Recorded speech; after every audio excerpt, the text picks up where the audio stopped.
I had this thought recently about toxic positivity. Yeah. That I realized while editing that episode. Yeah. That I had totally skipped over. Like there was some thought that I couldn't really put into words happening the entire time. And the thought was, a lot of the time, I don't feel that I'm toxically positive. A lot of the time, I think, oh, you're depressed? Who cares? Like, I'm depressed too. I suffer too. Yeah. And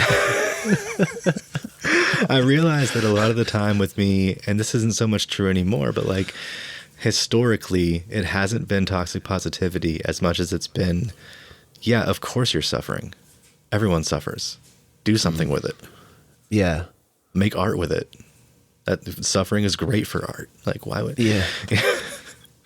So I realized this about myself recently, and that like to the extent that I relate a lot to this particular topic, that kind of ties into it. Like, of course, the suffering is grace because the suffering allows for art. But is that really grace if you don't feel actualized without other people's validation of you? And, you know...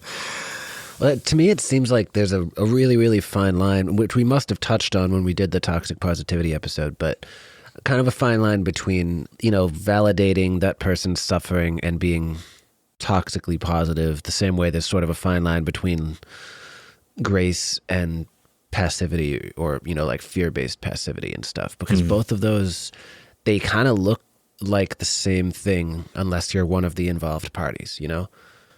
Yeah.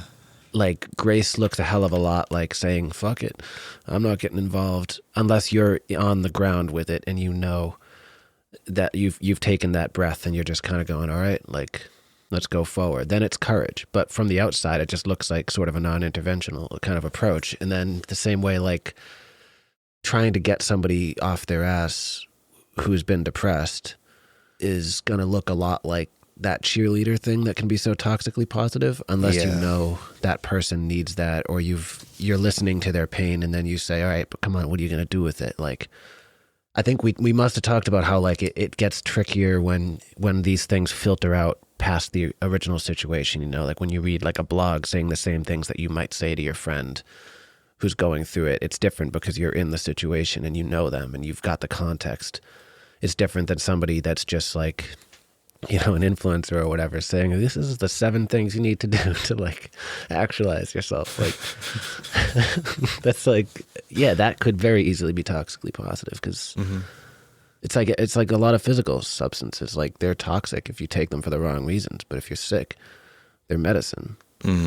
So I don't know. I think some of this stuff is contextual, and it's what makes it, like, to me, it's what makes it fascinating to talk about when you step away from it. Yeah. Because it shapeshifts a lot. Yeah. I mean, I know that I've written arguably my best material in times of severe depression where I don't feel seen and I don't feel like my art or I am being engaged with in the ways that I would like. And that's ironically when I've written my catchiest pop songs. Yeah.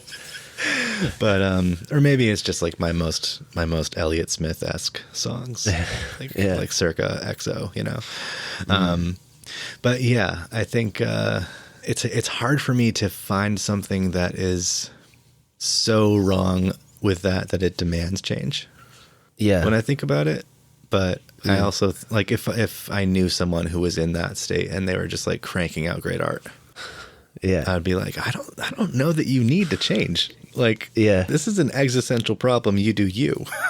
Yeah. But if I personally was in that state and suffering because I didn't feel actualized or because I didn't feel the validation that I need, like, if you told me go make some art with it, I'd be like, okay, great. And that's something that I think is like important to establish in friendships and in relationships and in those systems of validation between people, at least interpersonally, is like, if you're suffering in such a way or don't feel validated, someone, like, you need to know the language that someone is going to speak to you with and is going to like try to encourage you or try to cheer you up with or whatever. Like, you need to know kind of that person's brand.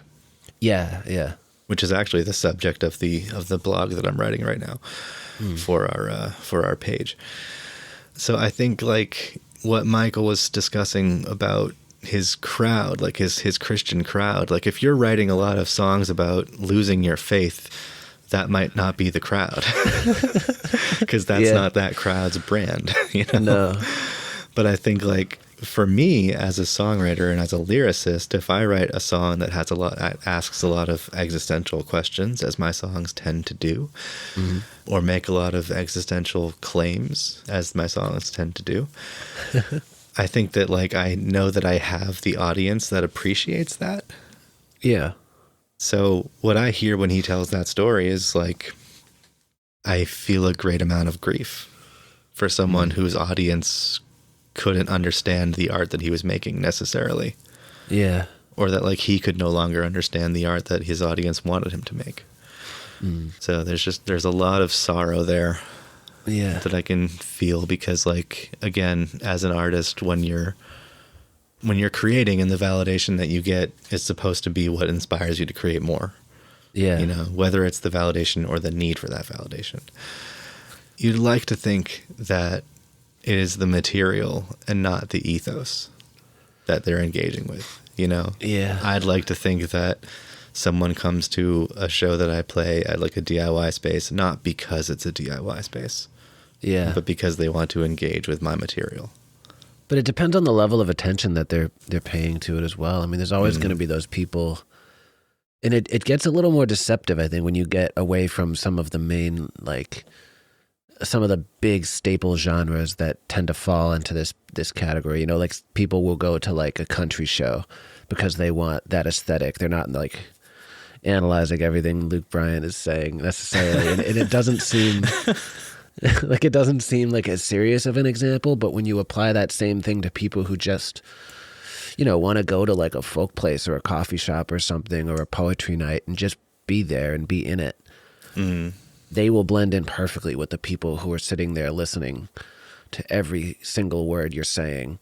The difference will be after the show, when those two people come up to you, you know, if they do. And I mean, I thought his story about like losing his faith, especially at that time, and then the apex of his career, that was an amazing story. And it took some serious courage to go the way that he did with it, and to still be making art, but to still also be questioning this like that. I can't imagine how that feels if you're just like playing open mics and shit, and you're just like, this is just your social scene in your world. And if you turn your back on it, like the way it was in the Pete Holmes book, like in some of the early stories when he started to question things, it's like he was just losing, like, you know, his family and his friends and his relationships. Like, that's big enough. But when you're at the goddamn Grammys and you're also going to lose all that other stuff. Yeah. It's like I picture it like the complete inverse in terms of pleasure of like the Patreon things. Yeah. It's like at this level, you're going to lose your friends, your family, your faith, your love, and your entire career. So it's like, I don't know. I respect that a lot. Yeah. Like how he handled that is amazing to me. And there's a real sorrow to that, because it's like there's certain people, they just don't get the path that they're told they will get, and the validation continually doesn't apply to them. You know, it's kind of the Siddhartha thing in a way. It's like you just don't have whatever that tweak is that lets people kind of settle into a thing and be happy and just exist. And that is one of the cruelest things in this goddamn world, in my opinion. Like, because it just changes shape however it needs to in order to continually torture you. That's partially what Michael's book is about. Not the one that we read, but he wrote a book called This, and I'll lend it to you the next time I see you. But it's told within the framework of the Four Noble Truths. Okay. But it's like how those noble truths kind of informed the journey that he was on at that time, and how he ended up where he is now. And kind of the premise of the book is there can't be any other moment than this. Yeah.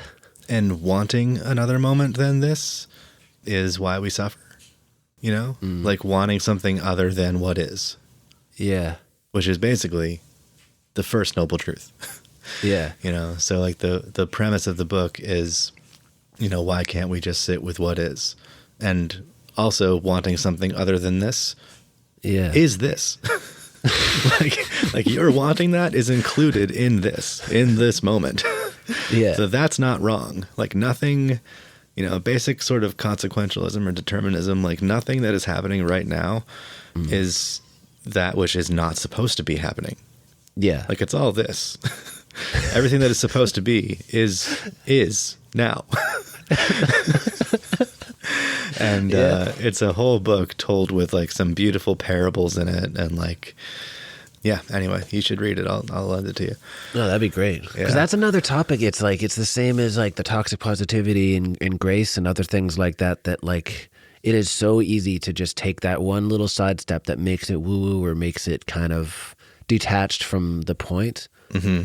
But if you put it into the right context, or you look at it critically enough, or you use it like everything else we've talked about, you kind of use it like a tool. Like it is just a really incredible power, just being mindful and being kind of at peace with your present. Because it is true. It's the only thing you can definitively say is going on. Yeah. And to judge that is just kind of a waste of time and energy. I mean, it's very easy to do, but it's like, I don't know. I mean, what else? What else are you going to be doing with it? But then it can very easily, to me, I've always gotten frustrated when it blurs with like that settling kind of thing. Yeah. Because that's something that just, I don't know, it's just something in my wiring. Like I can't like be okay with that for some reason. I've never been able to, and I've always tried like to just have that kind of Zen approach. It was something that was attempted to, be instilled in me when I was younger and stuff, and it just... It just didn't take. And but I look at it like, again, there can be a dichotomy with that. Like you can look at it and be at peace with the moment and be like, okay, this is what's going on. This is where I am. Like, this is all right. Because I'm here for whatever reason you decide I'm here. But my thing is always like with the what next? Like, what am I going to do in this moment to shift things? Well, that's part of it too. Like Richard Rohr has a quote, which is like, love is saying yes to what is. Yeah. Michael has a quote in one of his songs, love is the yes to it all. Yeah. And, just saying yes to what is doesn't mean that you don't have to resent some of what is as well. Because part of what is that you're here, and this is not a passive yes. This is an active yes. Where you're saying like, well, there might be inequality where I live and I want to fight for equality. So I will say yes to the inequality and not just wish for equality, but actually try to act on it. And it's also saying yes to the fact that you have a responsibility to your incarnation, as Ram Dass would say. So there are a lot of ways to take it, and it can sound like problematic language sometimes. Yeah. When you're just saying like, what do you mean we can't desire something differently? Like we can, we're supposed to desire positive change, or we're supposed to, fight for the positive, fight against the negative, whichever you choose to do. Yeah. But it's not saying that you just have to accept things how they are. Yeah. It's saying you need to accept that things are as they are, and accept that you are who you are. And that you are not powerless. That's a way tougher bumper sticker to make, though. So I do get it. There's a lot of pulling over that would have to happen to me. That one, no, but that's kind of what it's like. I don't necessarily disagree with any of the examples or any of the people that we've cited, because I think they've all come at it from angles that I generally respect and I like. But it also is worth talking about whenever these kinds of subjects are brought up, because it's so easy to just blow into that other territory and not totally know it. Yeah. And it can feel really comfortable too. But I think what got me thinking about it recently is I had to bring up the lyrics. You know that Love the One You're With song? Sure. Yeah, I got pissed off the other night. I heard that line. And it just, for some reason, I was like, fuck you, man. If you can't be with the one you love, fucking go out and find that person and be like, not in a stalker shitty way, but change, like, I don't know. For some reason, I was just in one of those like pumped up moods where it's like, no, things will be okay. And, but I don't know. It's like, it made me think about it that like every year in my life that would have been such a comforting sentiment. But for some reason, it represents that like sitcom type of settling where like I hate that about sitcoms too, where like the finale is always, nobody totally gets what they want, but they learn that it was okay to have what they had all along. And there's a part of me that's like, what if it isn't? Yeah. What if your life does suck? What if things do blow and you want to just do something different? Yeah. There's a time for that too. But it's harder to talk about that without getting toxically positive, and it's hard to talk about the other end of it without getting toxically zen. So it's like, it's a real, that's why I think it's important to personalize these types of discussions, or to at least talk about all the different angles when they have to be discussed kind of more objectively, because it's really about the process. It's about the like actually sitting down with yourself and kind of identifying, did you come to accept your moment? Are you learning from your moment so that you can go forward? Just knowing where you are in time and space and in your own trajectory at any given time. Because, yeah, that's just something that I think it leads to. It's just deferred regret in a way, that present piece. Yeah. Yeah, I think it's important to acknowledge that, like, there is a trajectory.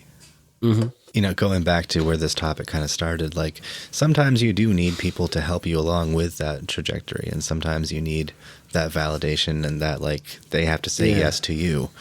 Yeah. For you to be able to, like, comfortably and logically and reasonably go along with that trajectory. But I think a sentiment like that, like what you're saying, it makes me very uncomfortable if it's a romantic sentiment. Yeah. Like, because if you're settling romantically, that's not great, you know? Yeah. And that's, my first thought when I heard that song the other day, I never read it like this, but my first thought this time was, you're just lying to that person for the rest of their life. Like, you're just abusing this person's trust, and every time they like melt and say that they love you, you're like, yeah, whatever. Like, that's so shitty. Why would you take that and just be like, this is peace. This is good. Like, I've never heard it like that before. For some reason, the other night I was like eating dinner and I was like, hold on, this is new. Yeah. No, I've contemplated those lyrics in the same way. It's not great. But then again, a lot of love songs aren't great. No, very few are great. Yeah. Mm-hmm. The best ones are the people who don't actually get to be with the person. They're like those lovelorn songs. Those are the best ones. Like, you're pining, again, not in a stalkery way. It's always crucial to make that distinction. Yeah. But the other, I was meant to mention too, the other end of that spectrum with some of this, like, being at peace with the moment. I read a book last summer called The 7 Habits of Highly Effective People. It was recommended to me, and it was a great book. But the only thing that I disagreed with fundamentally in it was, I think he said, the definition of happiness is the ability to sacrifice what you want now for what you want later. And I know he didn't mean it like this, but my first thought was like, when do you draw that line then? When do you decide to stop being happy so that you can be happy, you know? Yeah, because when is later?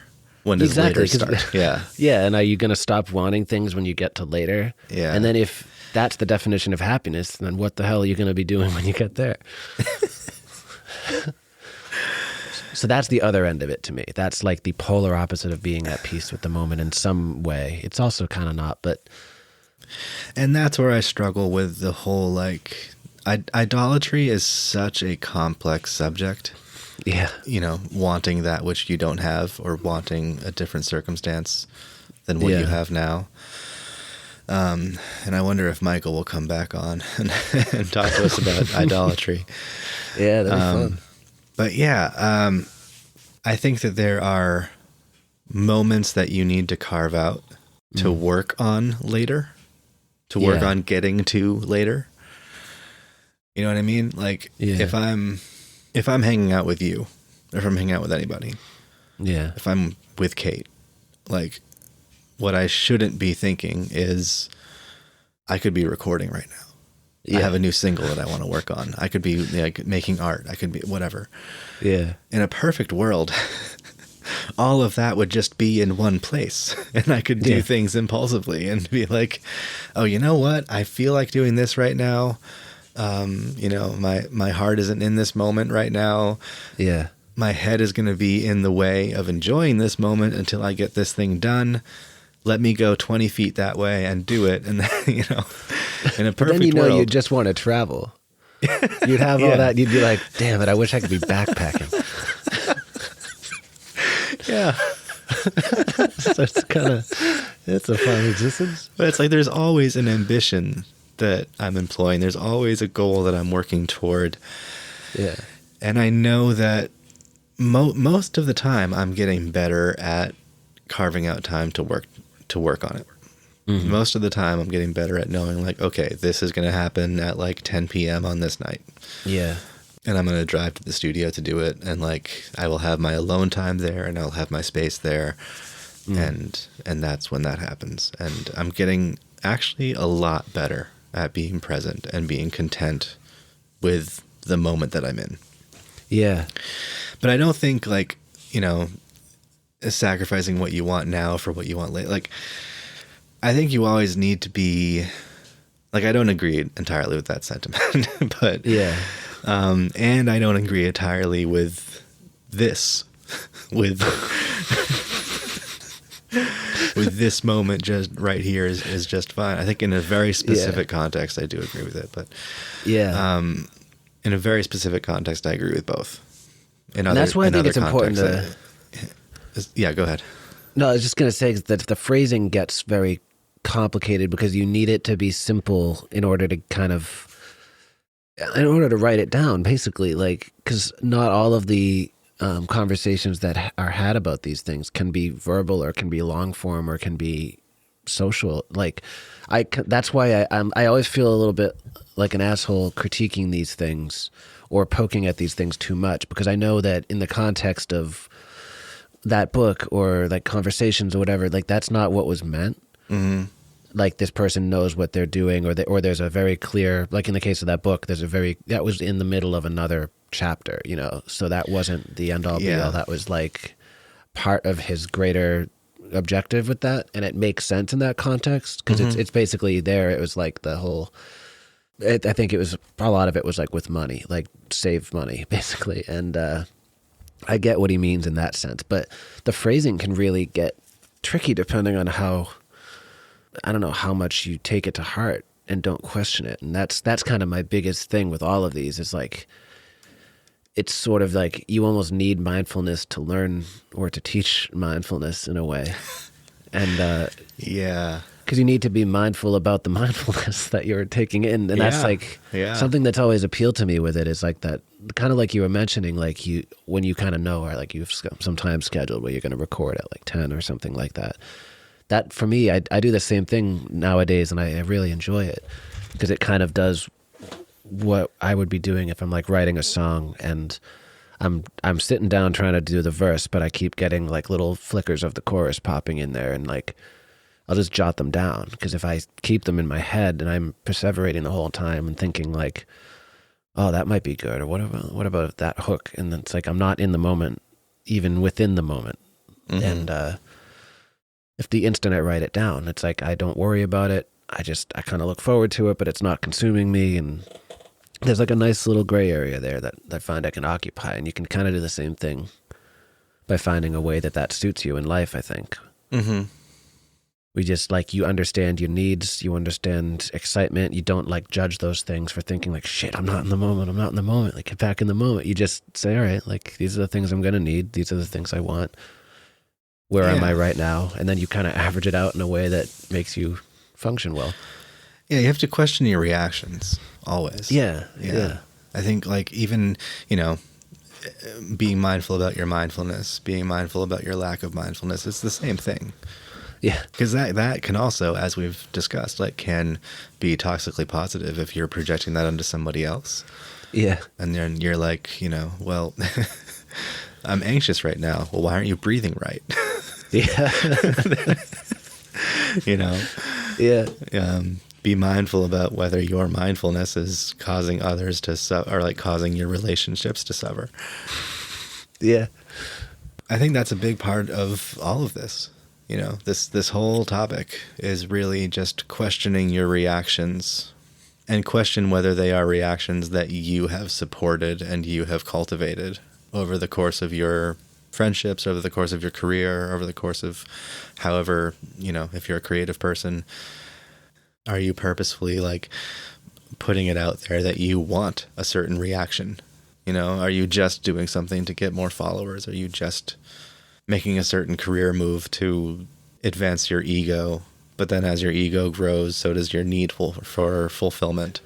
Yeah. So if you aren't reacting a certain way to something that would have begotten a positive reaction earlier in your life, like, well, okay, audit your reactions is really all I'm saying. Yeah.